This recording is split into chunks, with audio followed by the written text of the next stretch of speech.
Over to you, Parashar. Hello and welcome to another episode of In Conversation With. In Conversation With is a part of the CASI New York Knowledge Series, where we reach out to senior management practitioners from across the world and try to gauge executable advice. So, what we do is we usually have a panel from across the world, multiple countries, but the single stream tying them all up is sustainability. So, this episode is going to be very interesting. We have three people, one from Ukraine, one from Singapore, one from India. All the three are working in the field of investments and sustainability, but all the three have different facets. So they are working in investments but with a different facet. So let me introduce them. We have Olina from Ukraine, we have Chandru from India, and we have Richard from Singapore. A very good evening to all of you. Before we begin, the presentations, I have a very simple question to all of you, and Richard, Chandru, Olina, may any one of you can decide to answer them. When we talk about ESG, environment, social, and governance, usually most of the time we are talking about the environment, the climate and the environment. So is it so that climate and environment is more important than social and governance? Or is it that because of the climate change initiatives have been going on for so many time, for so long, that we automatically stick on to environment and do not focus on the S and the G? How does it work? Alina, would you like to start first, ladies? Thank you. Of course, I'm glad to address this question. It's a very good one. I believe that actually all of these three aspects are very important, and for us, especially when we do investments and due diligence, it's just important to keep the balance. And I hope to share also my experience of 5 years working in impact investing in this regard.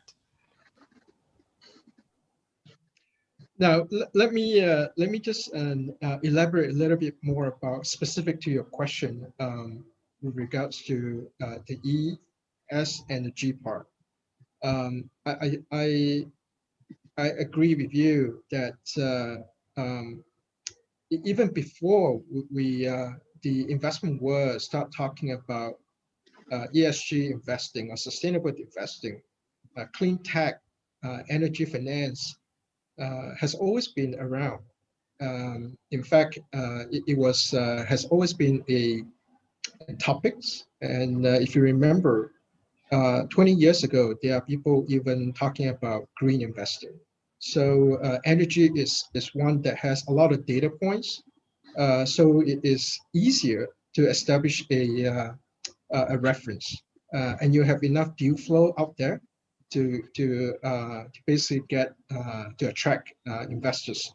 Now, I think governance is always been there as part of as part of the due diligence process. When you conduct investings, you have it is a given that you have to make sure that the companies follow the governance, that they have they have good board representations, and all this sort of stuff. Because without good governance, you know that the company is doomed to fail and not do well. So that is a very essential part.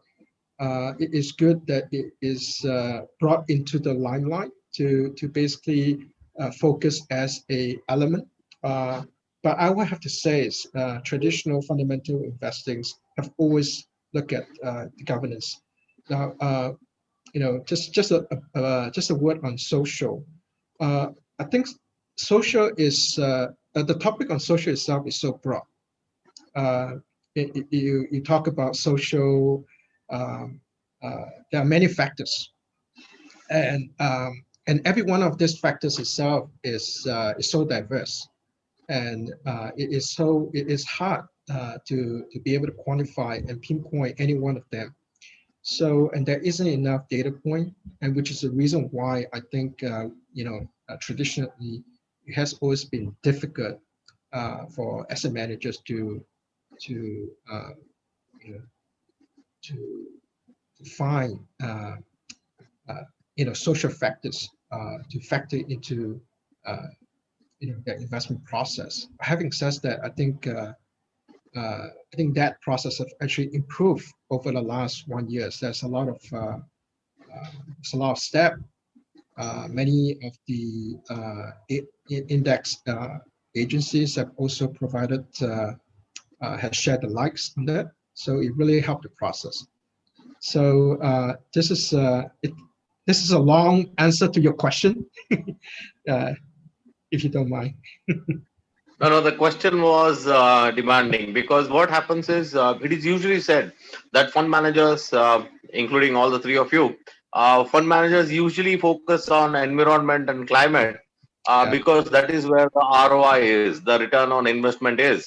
And fund managers usually do not focus so much on the labor or diversity. Although it is there, it's a tick in the box, but it does not lead directly to a return on investment for a particular investment, and that is why somewhere the focus is lost.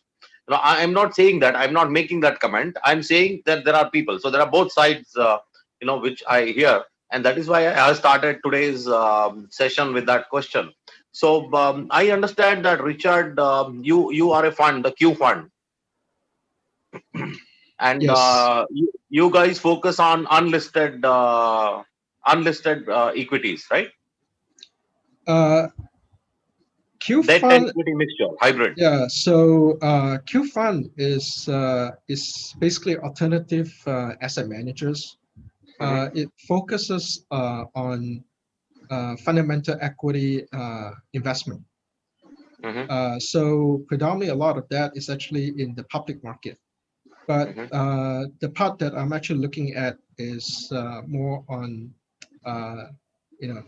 basically on the private side, looking at, company that is that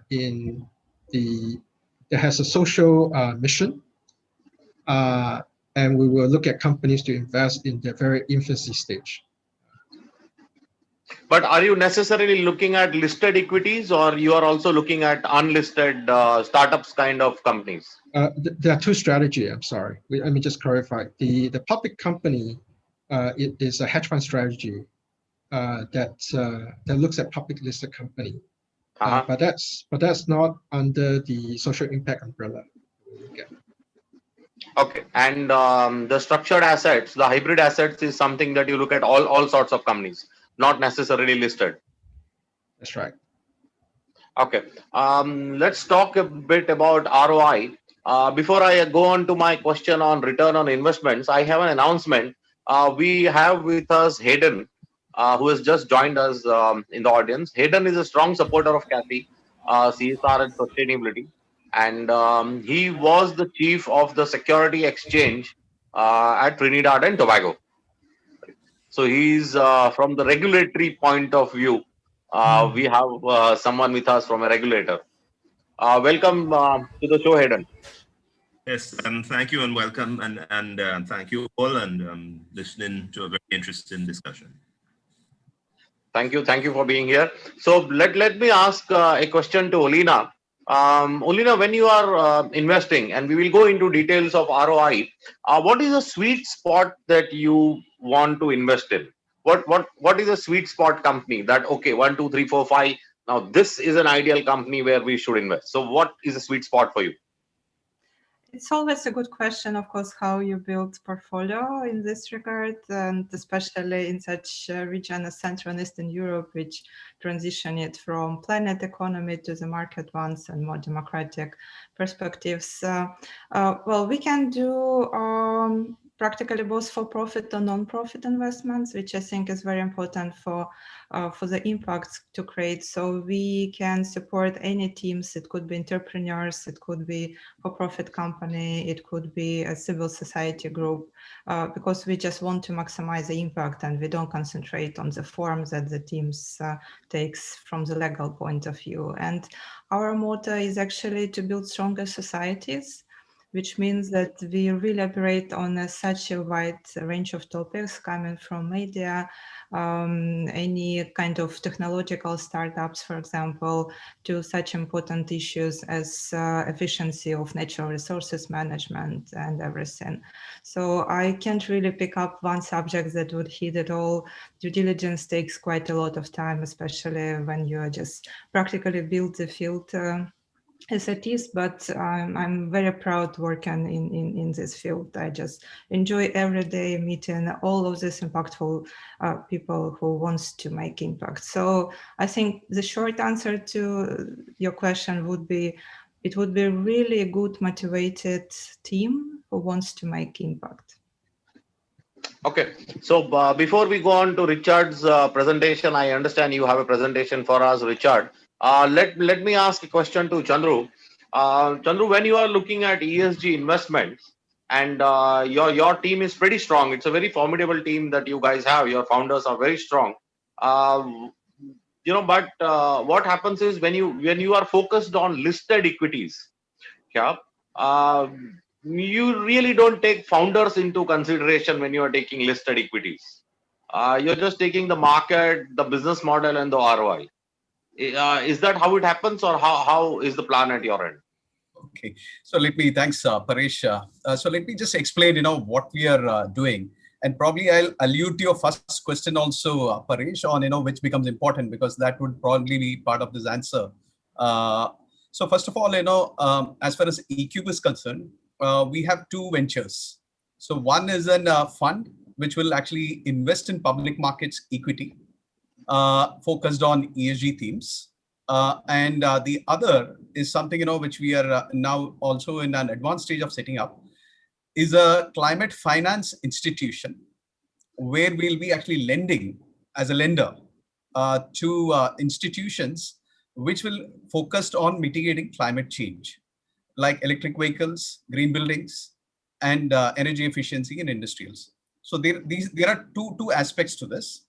And you actually asked about, which is more important. And you mentioned that, people generally give more importance to climate.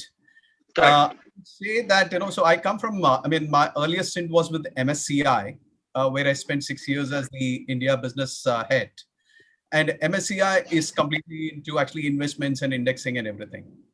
There is a reason I think, it's called as ESG, because then, all elements are important, I would say, when you're talking about ESG investments. But within that, it would depend upon the theme or which the fund manager wants to pick up. So it becomes contextual there. So as Richard explained, so they also have two kind of investments. So it could be focused on social, and within social, you can be focused on diversity also. Similarly, when we are running this climate lending institution, climate finance institution, our focus is on climate. So, it is actually a little bit contextual. But if you're looking at it from a wholesome perspective, if I'm looking at it from an ESG perspective, I would look at, as a fund investment, we would look at all aspects. It is not just actually environment. It is not just governance. Definitely, when we are looking at an investment, in fact, the governance actually takes precedence when we are looking at it from an investment side. And then the team or the promoters actually become quite important. And again, it would depend whether it is a public company, in sense, whether it's a company which is backed by the government, or whether it's a private company, or it is what form of company it is. Because then the responsibility of actually people, the management, would differ from the way the company is structured also. So you would definitely look at all these aspects before you take a call. So the management definitely actually has a importance. So we will not be actually somebody who will not be looking at, it's not that we will not look at the management. In fact, that becomes a very, very important thing, important factor when you're looking at ESG investments. But also what matters is diversity, the pay gap which you have, the average pay which is there, and several other social factors like, even diversity is not just actually gender diversity. You're looking at also whether elements of LGBTQ are there in the employment policy and how strongly is it being implemented.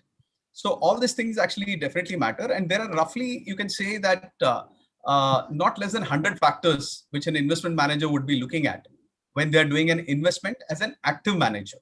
If you're doing an investment as a passive fund, I mean, in an index or an ETF, then the way it is structured is left to the index company. It is not so much in the hands of the fund manager. I hope it answers your question. Yeah, absolutely, absolutely. Can we move on to Richard's presentation? Richard.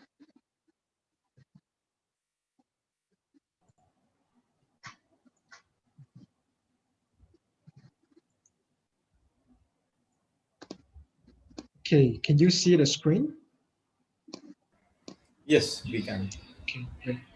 Now, just a little bit of background. In a lot of my work, I work with companies, also work with, also sits on the board of certain nonprofit and charity. And I was being asked to speak in general to a group of NGOs, nonprofit, and charity with regards to impact measurement. But the motivation for them of doing this impact measurement was very much driven from a fundraising process, which is how I have prepared this presentation for that purpose. So I'm not going to go through everything, but I think so I just wanted to run through some of the slides to tell you the thought process of why we frame it in such a way, and why impact measurement is important to donors with regards to fundraising and getting grants, but it is not limited to that. So without further ado, so I think to the nonprofit, and they do a good job doing what they do, is essentially serving the communities. They have beneficiaries that they care for, and they are in certain healthcare sectors or learning disability sectors. And one of the challenges is always they have too many people that they want to take care of, but not enough money. And for you and me who are in the business world, fundraising is always challenging. Likewise, in a nonprofit world. But having said that, I find that a lot of time nonprofit management tends to the balancing scale is skewed towards doing a good job delivering the service, but not so in terms of engaging the donors. So they may be good in doing what they do, but they really need a lot of help in terms of donor engagement, and which is a bigger topics, which coming from the commercial side, coming from the business background, I think that there's a lot that we can offer to them in terms of how they should be thinking about positioning themselves, how should they be presenting their costs, and how they should be measuring their impact, in order to present to the donors. But what is more important, I think in this case, is also what does the impact measurement brings to them. So basically, in the first few slides, we goes to what they care most about. They want to know what donors want. And there's a series of things. And according to the surveys that's done by the Network of Good in 2018, which is not too long ago, so it's still very relevant. It is as much as what you think it would be. Donors want to know that the organization, the NPO, the NGOs, charities have a mission, and they stick to the mission. And these organizations are, that they can trust them. So having a good reputation, maintaining your brands are important. But that is constantly, you see in number 3, people want to see impact. So it's no longer good just to say this is what you do, but you have to show result. And there's many ways to show result. And this is where we come to about impact measurement. Now, what stops what stops the donors from giving when they don't know what the gift is used for? And again, that ties back into impact measurement as well. Because if you do not measure impact, you don't know where the money is actually being used. And it also deals with donor engagement, how the frequency of you speaking to the donors, making sure that they know what you're doing. So other than measuring impact, being transparent and making it reportable is equally as important as well, which is very similar to what we look at in impact investing. So we can actually take the same thing that we do in our line of work and apply it, to help this NGO and nonprofit to start to think about how they should measure impact. Now we have to essentially, so the following few slides goes through, what kind of things do they have to get prepared for in terms of engaging donors, which I think a lot of these things are quite straightforward. And many of these things deals with what is the financial status of the companies, of the NGOs, how do they spend money? So the administrative ratio is important. Is it legit? Is the company's been registered? Is someone governing against them? The organization ABC includes who is running the company.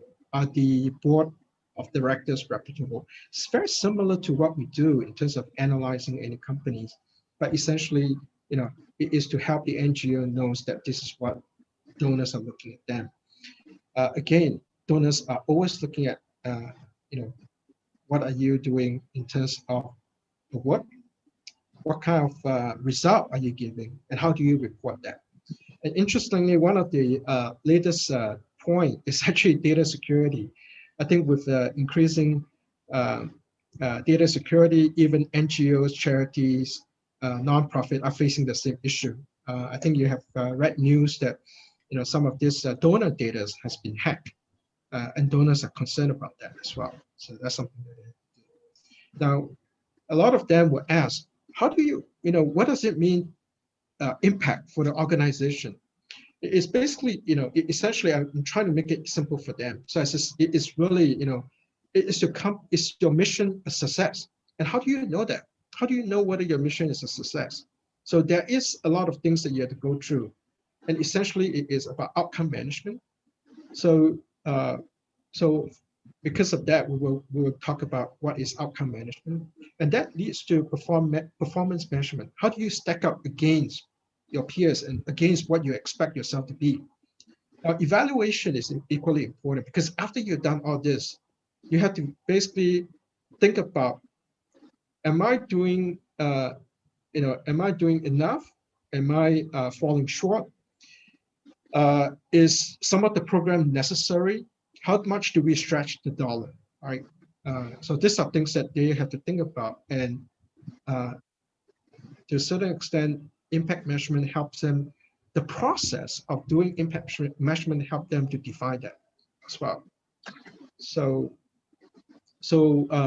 basically, I will we go through very much a detail in terms of what you want to measure in terms of your outcome. So to make sure how do they know about the outcome, is very important to know what do they stand for, who is their stakeholder, who are they trying to benefit. If they are basically trying to create job for the ex offender, right? What kind of benchmark do you actually look at to benchmark them? So in trying to get them to think about, this is our mission, and these are the people that we care for, and what are the clear objectives, right? And how do we actually want to collect the data along the way, and what is the data telling us? And this basically, we translate all those information that we just talked about in the previous slide into this chart. And this chart is very familiar to all of you who are in the impact measurement world. This is basically the theory of change. So you look at your input and you look at the activities that you the activities that you provide to the beneficiary, and then you look at what is the outcome. So outcome tends to be more quantifiable, and outcome tends to be more immediate, short term, and that's what I call a first level data, right? And the second derivative data usually deals more with social economic change to the beneficiary. So in this case, we talk about a school, right? That you provide, kind of a schooling of a student in a low income community. Immediate output is that how many students do you actually impact? How many hours do you actually help? Those are very generic data, very easy to collect. But the outcome, longer term data, after you collect that, observe them for 6 months to a year. Are they doing better in terms of their ability to graduate to a higher education, right? Are they doing better in life? When you measure them 3 to 6 years down the road. So these are things that you want to do as an NGO, as a charity, as a nonprofit, and then look at the impact that you create, and feedback into, am I doing the right things? What do I have to change? So that the whole process will go back into the design, so that you can make it clearer to achieve a better outcome. Now, this is no different from what we do when we look at any, social company investment or impact investing. Now, it is important when you look at the feedback and action. You have always wanted to identify, who you have to understand. You have to basically answer this, who, what, when, how question. Essentially, it is about, are we targeting the right beneficiaries? How many of them are actually getting benefited? Are we doing enough? Do we get the right group? What is the result that we look at? How much time do we have to allocate to measure the result in terms of seeing a better test score, seeing that they are doing better in school, better in life? You give 6 months, do you give a year? So all these things are things that you do have to think about. And then, in this feedback process, and then you work on the action, basically look at new activities, strategy, and resources that you can motivate, that you can activate, mobilize to help you to achieve that. So the next few slides deals more with collecting data, because a lot of the NGOs doesn't know what do they need to measure. So I'm not going to go through this because it goes a little bit too details, but there are very specific ways and there are resources that I actually share with them. I also basically I move on to the part about, after you collected all this data, you need to be able to process that. What kind of, using a very generic layman terms, what kind of data analytical tool do you use? And in the impact world, we say, what kind of impact measurement method do you use? There are so many. I think all of you guys are practitioners. You know that there's so many ways to look at it. So I think I wanted to make it simple, and I show them two most common measurement tool that is available. One is the SROI, and as many of you know, it is a cost-benefit ratio. It is something that a lot of people can understand. It's a very easy concept to understand, because if you flip back to the diagram that we have earlier, you can assign a dollar amount on input, which is actually very easy because they know how much manpower, how much time they put into it. They can assign a cost value to the activities, but assigning a cost value to the output and outcome can be challenging, and that's always subjective, right? But at least they have something to work with. I personally like balanced scorecard. So balanced scorecard are not as quantitative, but they are a much more powerful tool that is more encompassing, that is more holistic, and that captured the whole stakeholder. At the same time, it can be used as a management tool to think about how you should kind of move forward, change things. I give them two other examples. There's a link here. And the Robinhood matrix is basically very similar to SROI, and they have a website on how they do it. So it's a very easy way for them to associate that. Acumen, as all of you know, is a nonprofit venture capital fund that is involved in social impact investing, and they use a balanced scorecard method that they have customized for social impact investing. So these are some of the examples that that I would like the NGOs, the nonprofit, to look at. Now, I think after we have done all this work, it is important to think about how do we communicate that to, and who are we actually trying to show this information to. And obviously we talk about donors, right? But is donor the only people that we wanted to share this information, right? It depends on how dynamic the process that you've done.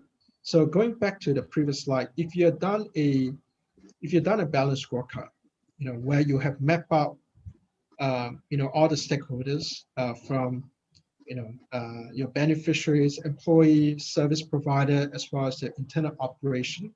Now, there must be a lot of work involved, and there's a lot of things that you find out. It is a very good management tool. You can share it with, you can use it for a strategy meeting. You can use it more as a guideline to see where you stand. You can use it for a budget meetings going forward, things like that. So the usage of the data that you collect is multifold in this case, and that's the whole idea I wanted to share with them, that doing impact measurement is relevant for you to raise money, yes, for you to get grants, yes, but it is also relevant for you as from in NGOs, nonprofit, senior management, and board level to think about where are you doing right and where do you need to improve, and how should you actually start thinking about reallocating your resources more efficiently and more wisely. So I think this is pretty much the last slide of the presentation. Now the hard question is, obviously all of us who are involved in this space knows that it is a very lengthy process to do. I'm not sure whether, Olinas, did you actually require your investing company to do this, or did you use a scaled down model? Because when a company is too small, they don't have the resources to basically do a lot of what we require them to fill in. So it is a time management issue. It is do you have enough resources to train your staff to collect those data, to measure those data, and to implement it as well. So we have to be realistic. I think my final message to them is that if you're thinking of using this just to raise money, it is a lot of effort. I think you should think about using this, more than just talking about donor engagement. That's really the whole point I'm trying to communicate with them. The rest is basically my background and some of the resources that I share. Back to you. Thank you. You can have the. Let me just stop sharing. Okay.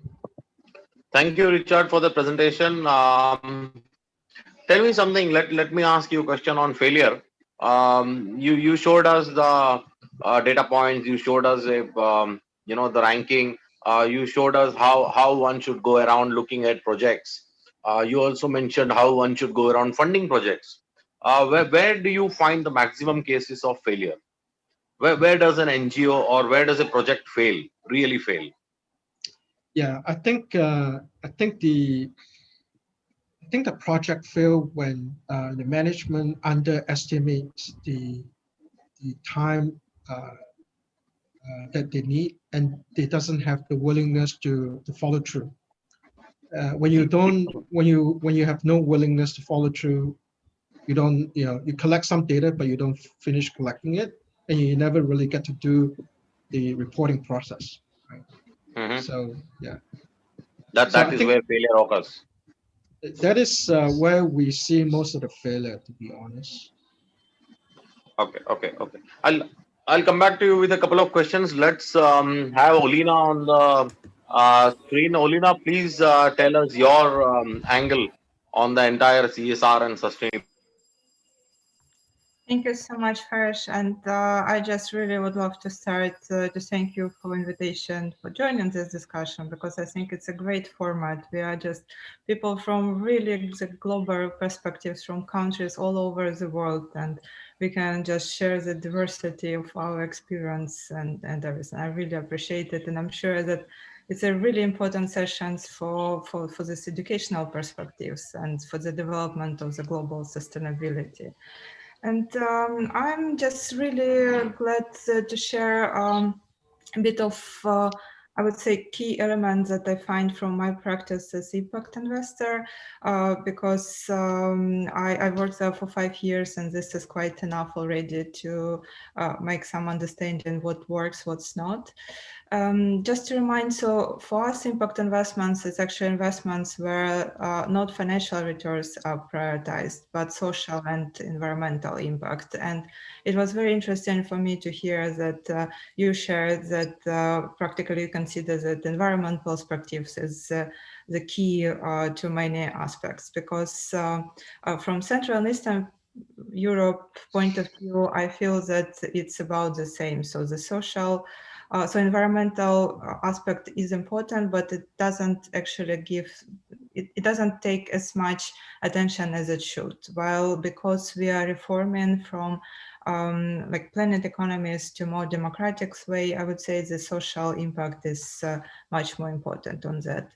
So if to speak about this, 3 key aspects from my perspectives, what is important for anyone who either studies impact investments or fundraise in this regard, or just would love to practice it, because we see more and more participants in this field, is first of all, I would say, is the importance of cooperation of investors, because this is a bit different from the traditional investments, because in traditional markets, investors quite usual compete, while for impact investing, it's very important for all funders and investors to understand they, first of all, they need to cooperate maybe on co-funding, because this makes the returns, both financial returns and impact returns, stronger.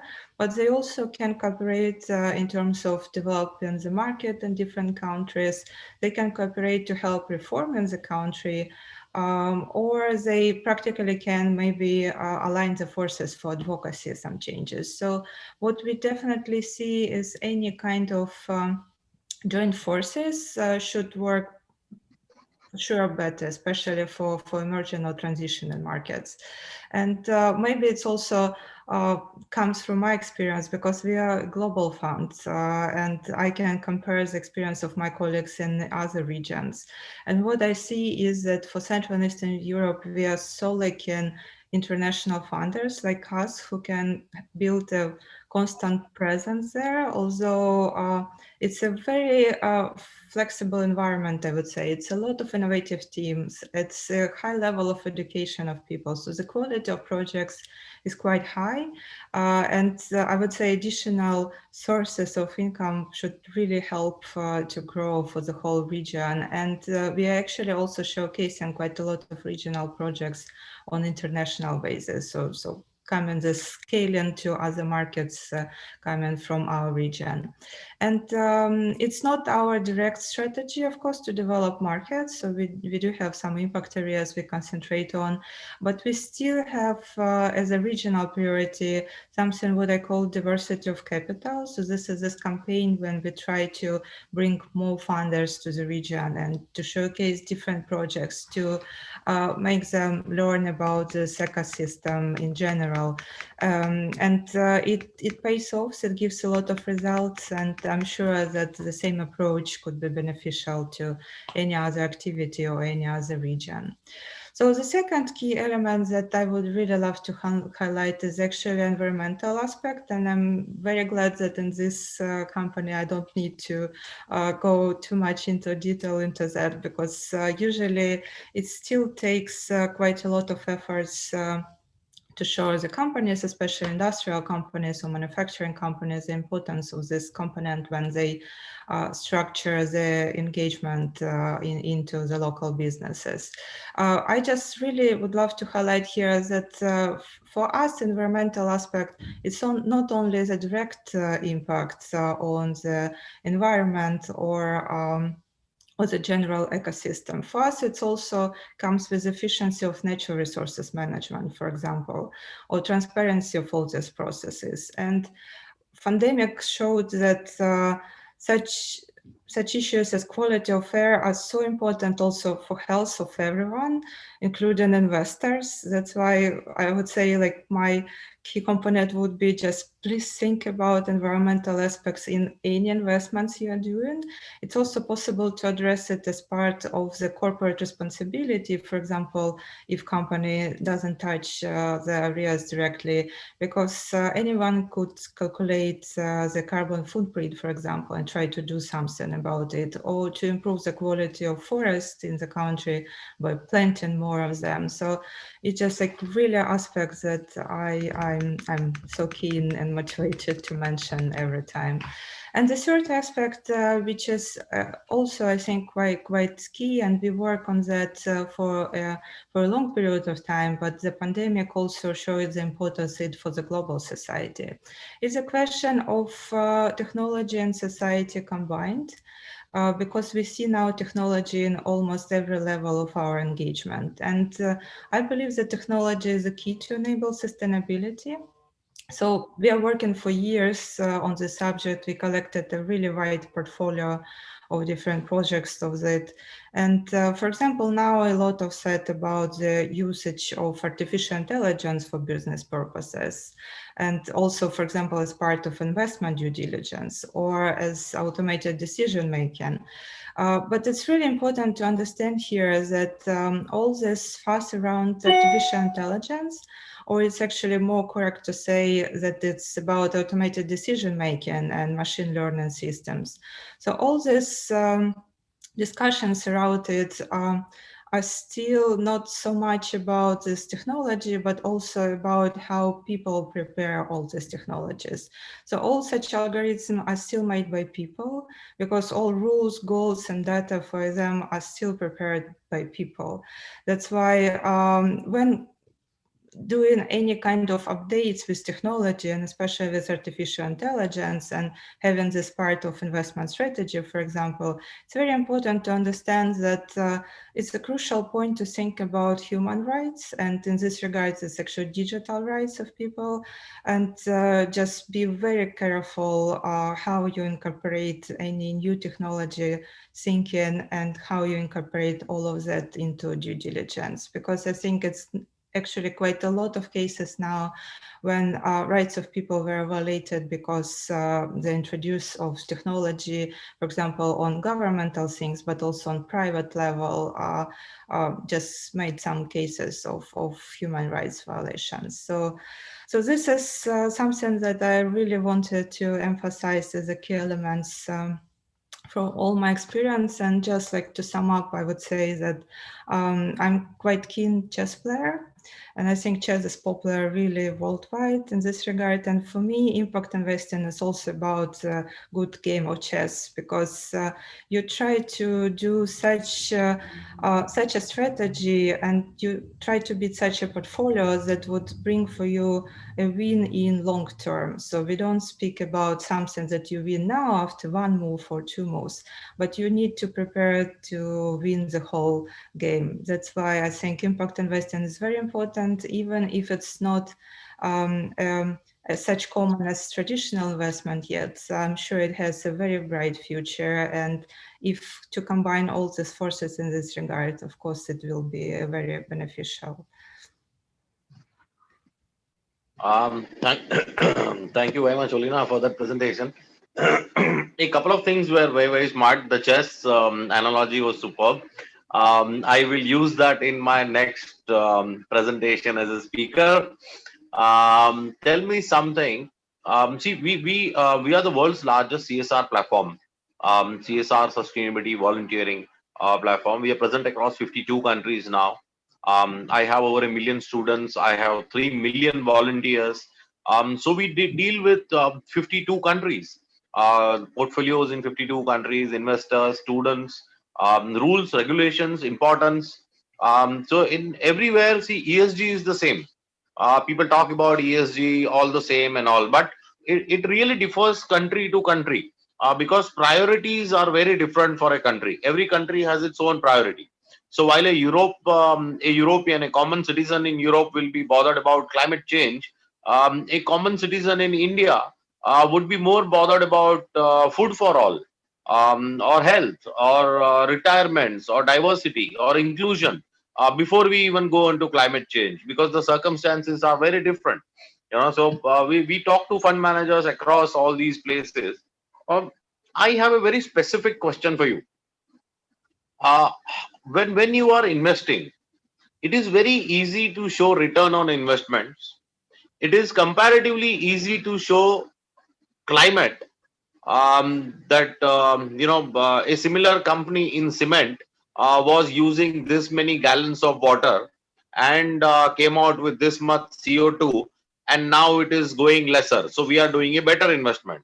How do you quantify diversity or inclusiveness, or giving jobs to 50 families who whose village was disrupted by a flood? Because quantifying such investments becomes very difficult when you are making a presentation to the actual investor. So as a fund manager, how do you work on that? Yeah, it's. I would say it's an ongoing question. So I don't think anyone can have a really direct answer to that. And impact measurement is still something to develop in. So just because we are global player, we do have our in-house impact measurement system. So we have, as part of due diligence, for example, we do measure as a baseline the most cases for the companies themselves, but also for projective impact they want to have. We do have internal hypotheses, for example, that we align with our investment strategy, but then we also develop a specific metrics for the company if we want to bring it to portfolio from the pipeline. It's always very, I would say, individual process. So we don't have any template, for example, to apply in this regard to every organization. So it requires quite a lot of understanding what they want to achieve, and coming from that, we try to measure everything. And I have quite strong background in mathematics, so I really like to say that you can measure anything with mathematics except for love. So we don't need to measure love in investments, which means that we can practically measure anything if we will have a task of that. But with diversity, it's very important, and I would say under-researched yet.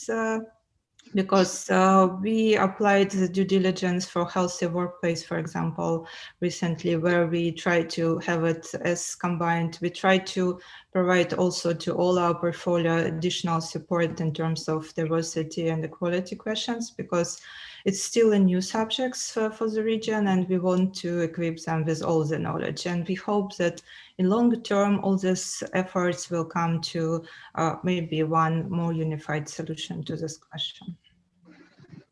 Oh, very well, very well. Richard, I have a question for you before we move on to Chandru. A very specific question, Richard. Which sustainability reporting framework do you guys use? The GRI, ISS, Rebecca STEM, MSCI, SASB, which one do you prefer to use? Currently, we are using IRAS Plus. This is what this is probably the most commonly accepted standard with most of our investors that we talk to. Which standard? Which standard did you say? IRAS, IRIS. Yeah. Okay. Moving on to you, Chandru. You have a presentation for us, sir. Yeah, sure. Oh. Okay, so let me. What I'm trying to do is what I'll try and do is, I think, since Richard and Olena spoke more on investments, maybe I would actually try to approach impact from the lender's perspective, Paresh, if that's okay with you. Absolutely, because absolutely. I think it will bring more variety. There is a lot to be spoken and on the investment side, but there is very little on the lending side. So maybe I can actually approach it from the lending side. Okay. Yeah, sure. Please. Thank you. So I think I'll have to share my screen, right? Yes. Okay. Thank you.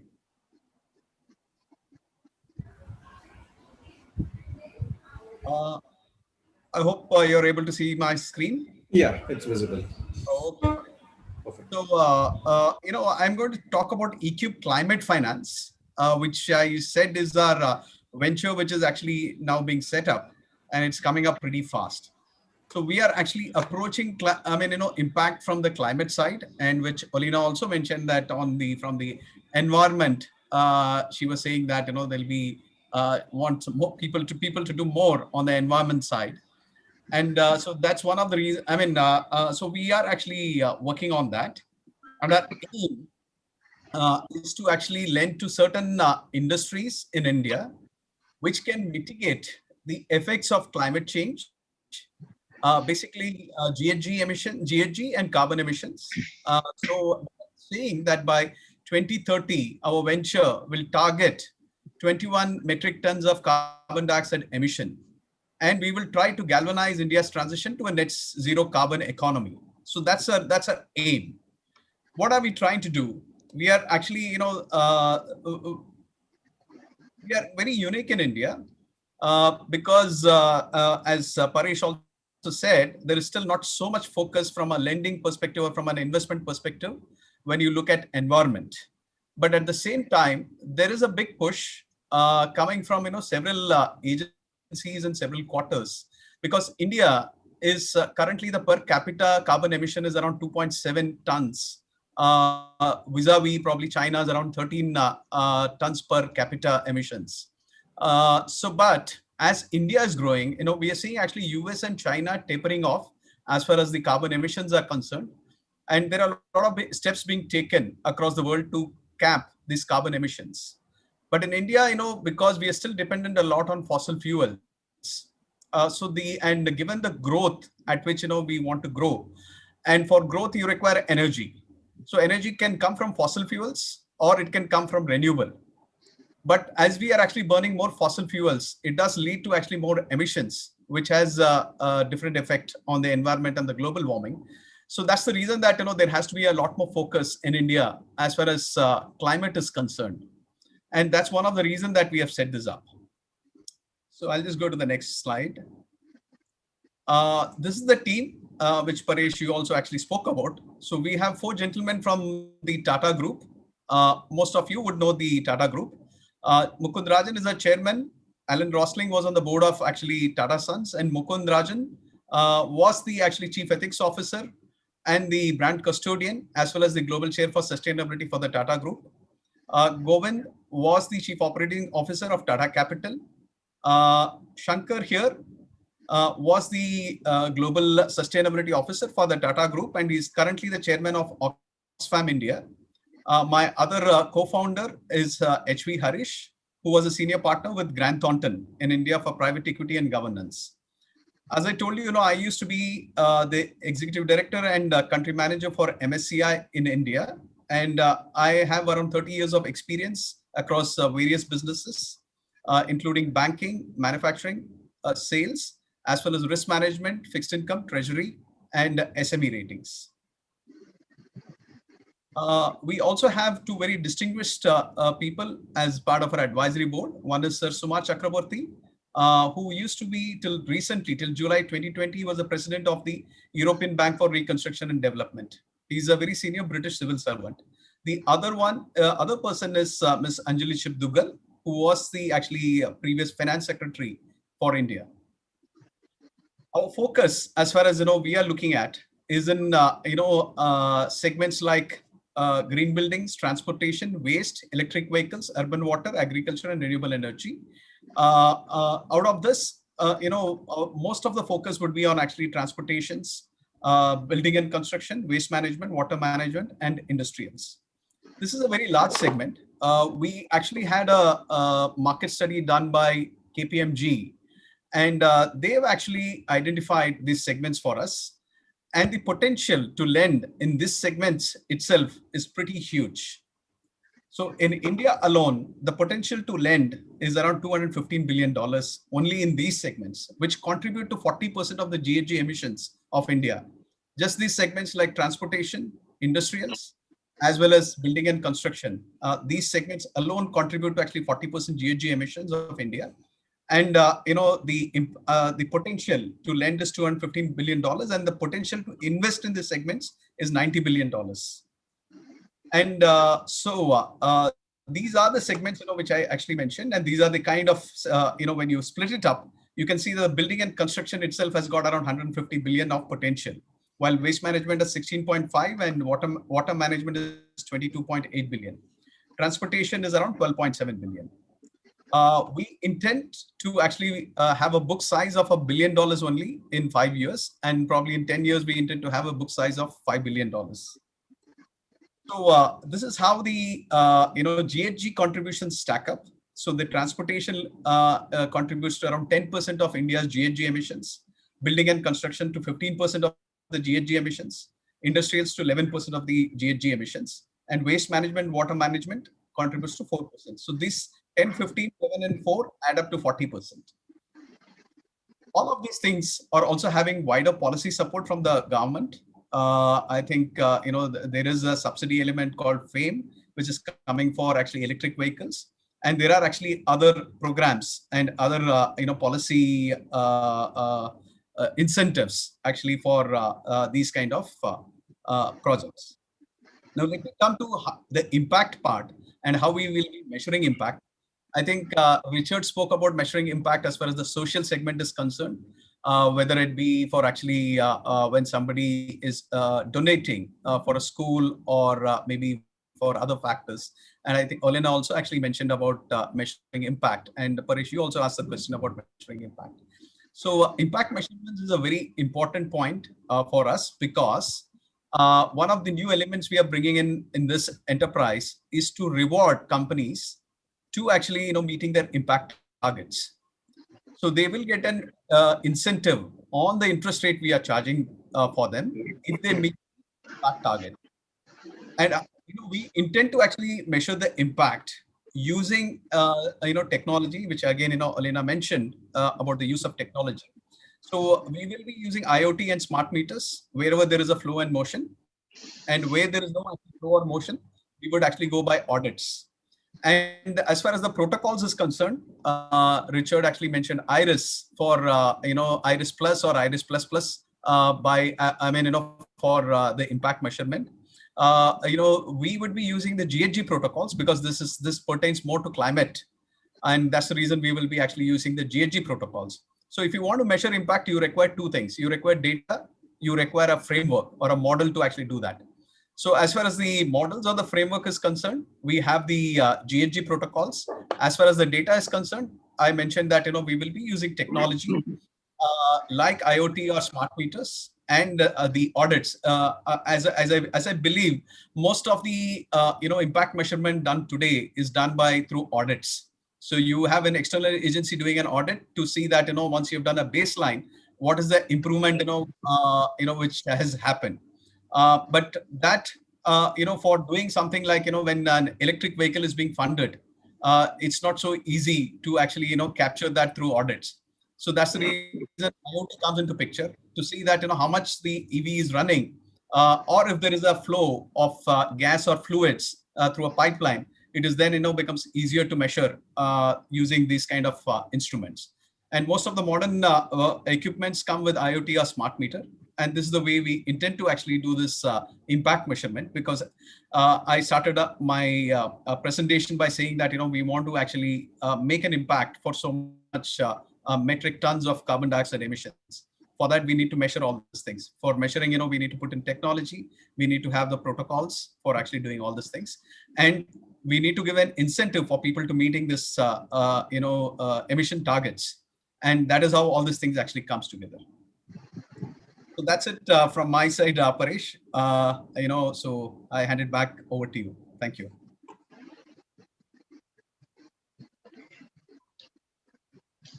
Thank you very much, Chandru. You'll have to.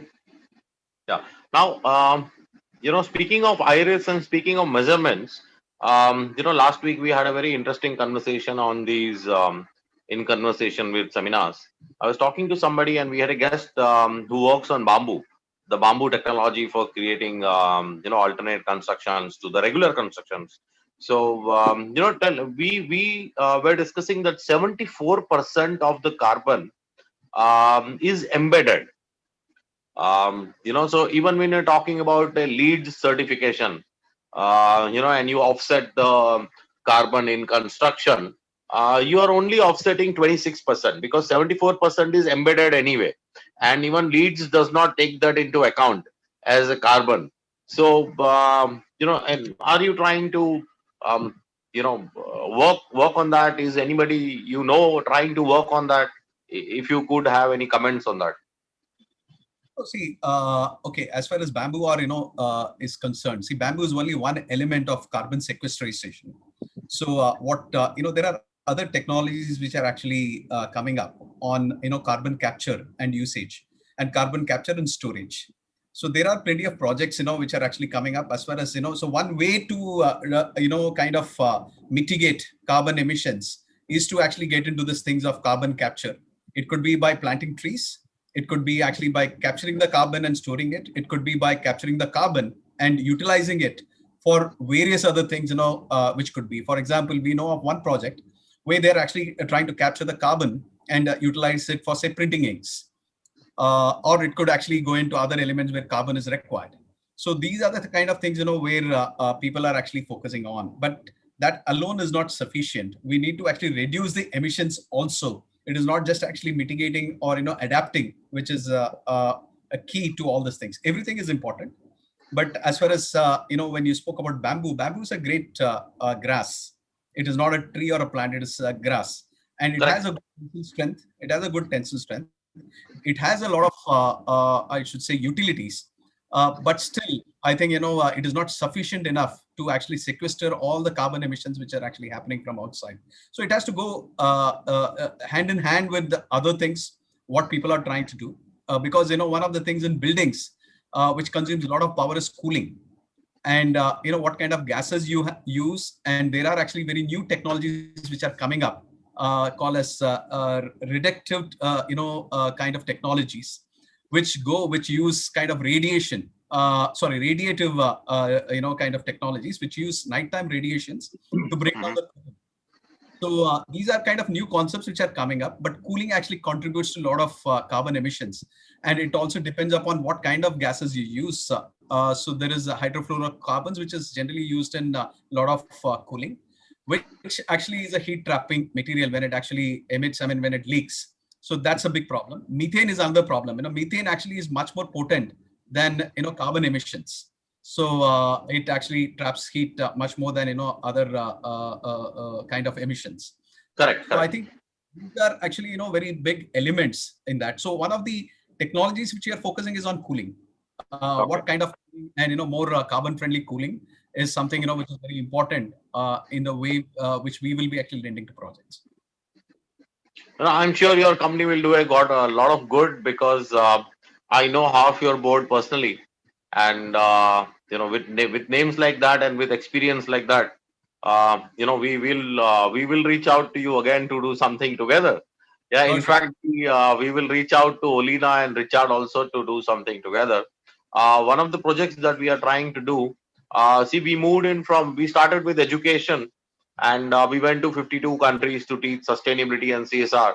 And then we went into volunteering, we went into behavioral change events. So we organized some of the world's largest behavioral change events for road safety, women empowerment, financial literacy, things like that. Now we are going into last mile execution, and we are helping large foundations and corporates in last mile execution because we have 3 million students in India as volunteers. And we are also trying to set up an ESG exchange, an international ESG exchange for getting as many countries as possible, because it is getting more and more difficult for countries to start their own ESG exchange. There are only 5 as of now in the world. And I was talking to people, it becomes difficult, and because of the pandemic, it will become even more difficult because the cost of production goes up. If you have an exchange, then you need to tighten the regulations, and then the cost goes up. But every country has stars, every country has corporates which are superstars when it comes to ESG. So we are trying to reach out to them. We are trying to create a platform, a common platform for everyone. So we'll definitely reach out to all the 3 of you and all our speakers for that. Right. With that, we come to the end of our session. Do you have a question, Mitesh, Hayden, Patrick? Even you can ask questions to each other, please. The guests get to ask questions.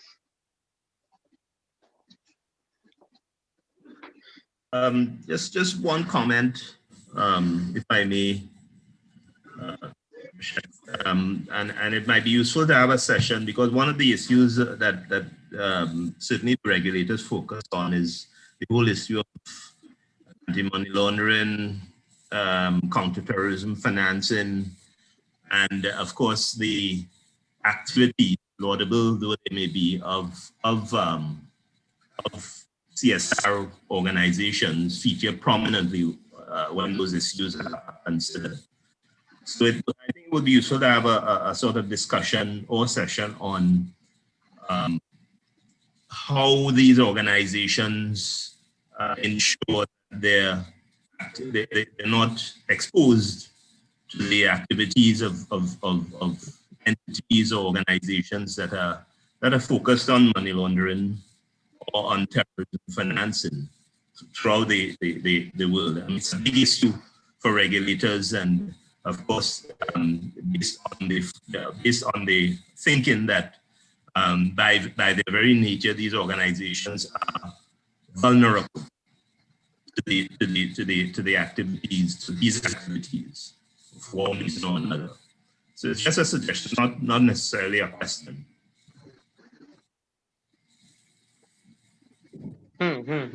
See, I could not get 100% of the question, but you're asking about how will regulators look at these companies if they are into money laundering. Is that the question, Hayden? Well, yeah, I guess what I said didn't come across clearly. I'm just saying that the regulatory sector, when looking at companies that are engaging in CSR projects, that's one of the major issues and concerns, because those entities and that sector seems to be particularly vulnerable to the entities and companies that are engaged in money laundering and in terrorism financing for reason. I mean, it's sort of evolved over the years. So I was just suggesting that may be a topic of discussion at some point in time, how these organizations how we can build a robust CSR program and address that sort of threat to CSR programs and projects. No, you are absolutely right. You are absolutely right. I will tell you, why I know about this. I don't come from a regulatory background. I come from a banking background. I was the CEO of a bank, and regulators look at everything very differently. That is why it is always good to have you on board at a session. So one of my close friends is a partner at Ernst & Young, and he was a speaker on our seminar last month, Arpinder, and he was telling us that the maximum number of frauds. He heads Ernst & Young for accounting frauds. Yeah, and the maximum number of frauds that they are working on are coming from CSR and foundations. Yeah, so you are absolutely right. A lot of channels are being used for money laundering, terrorist funding, and a lot of other snoopy businesses. You're absolutely right on that, but um, I really don't have an answer to that. I can tell you Arpinder is working on that at Ernst & Young. And yes, most regulators are aware that CSR channels, NGOs are used to launder money. And but one thing I'm very sure of, that ESG reporting becomes an audit. So with the depth in ESG reporting and the depth in financial reporting, it will come to a stop, because finally people will understand what is really happening with the money. The more you report, the deeper you go into it, the more you understand what really happened with the money. And so all these hanky-panky business should go down, if not stop completely, once we have a lot of ESG reporting in place. So maybe I can respond a little bit more to what Paresh has done that. I've had some actually, I would say, exposure to these things in previous organizations. And I would say that, one is, I think, to have a very active regulator for CSR companies, where the regulator actually gets their hands on all kind of, AML solutions, anti-money laundering solutions. Apart from that, I think, intelligence sharing is still not probably very much up to the mark between regulators, because every country doesn't have a CSR regulator. Because whom will they actually share that intelligence with? That's I think, an important element. So if at a global level, there is a movement to actually have a regulator for CSR, then that becomes a good platform for intelligence sharing. And then, I think the third element which actually goes into this is forensic auditing, which, companies do it after an event has actually happened. But, before an event has actually happened is something, on a continuous basis, whether it can be done. ESG actually approaches it from a slightly different perspective, Paresh. It's not that, ESG guys would go into the donor's perspective. ESG would actually help investors. And these are commercial investors. It is still not actually impact investors who are not bothered about the returns, where, ESG is still focused. Because, the fundamental thing of ESG investment is that good has to be actually producing returns also. It is not just about saying that, it has to be a donation, or, there are investors for that, there are donors for that. But from a mainstream, from a sovereign wealth fund and pension funds and everything, it has to be linked to returns. And I have good data actually to showcase also, which says that, ESG investments produce very good returns in India. And I've been tracking it, from MSCI, we've been tracking it from 2007. In fact, companies which actually are better in ESG, their returns are much better. The divergence is increasing between them and other companies. So the focus from ESG is different. I would say that the focus from a CSR perspective, and what Hayden said is, I think I'm aware of it, that that actually bothers a lot of countries.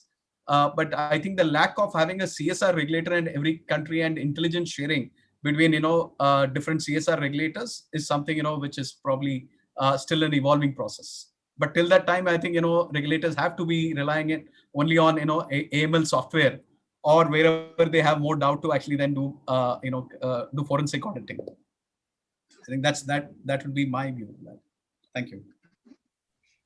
Absolutely. Thank you very much, Chandru, for that. Thank you, Hayden, for the right question.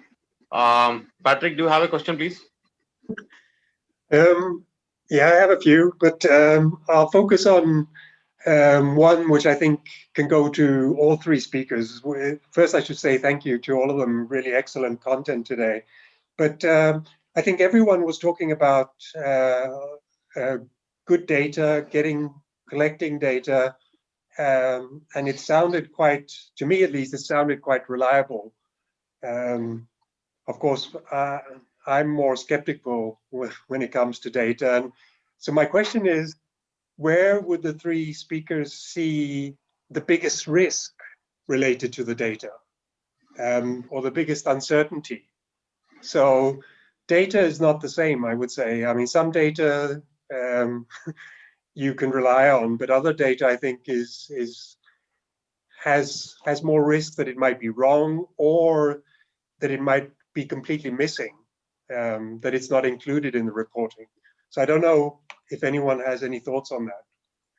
Patrick, I will take that because I've dealt with that, in MSCI and in other organizations, from the data side as well as from the model side and from the technology side. You're right about actually the data, the quality of the data is something always which worries anybody who's using that data. But what I would say is that there are two elements to this. One is intentionally actually then not giving the right data. The other thing is that you're not able to capture the data because of systemic issues. So I would say that as far as the systemic issues are concerned, I think that is getting ironed out, and we are seeing better and better quality of data actually coming out. And it also actually depends upon the type of companies who are providing data. The companies are getting, I mean, they are realizing that if they're caught gaming the data, the effect on share prices, especially on publicly listed companies, can be disastrous. So there is a lot of effort on publicly listed, on behalf of publicly listed companies, especially to actually ensure that the quality of data is data validation, data cleaning, data quality is improving, and it's an evolutionary thing. So where we see is that how the quality of data was, say, there probably 1 year before, and how is it actually now? Again, a baselining kind of thing, and whether it is actually improving or not. And as there is more scrutiny from actually investors, I think companies are sitting up and then taking note of the data quality and how they need to report the data also.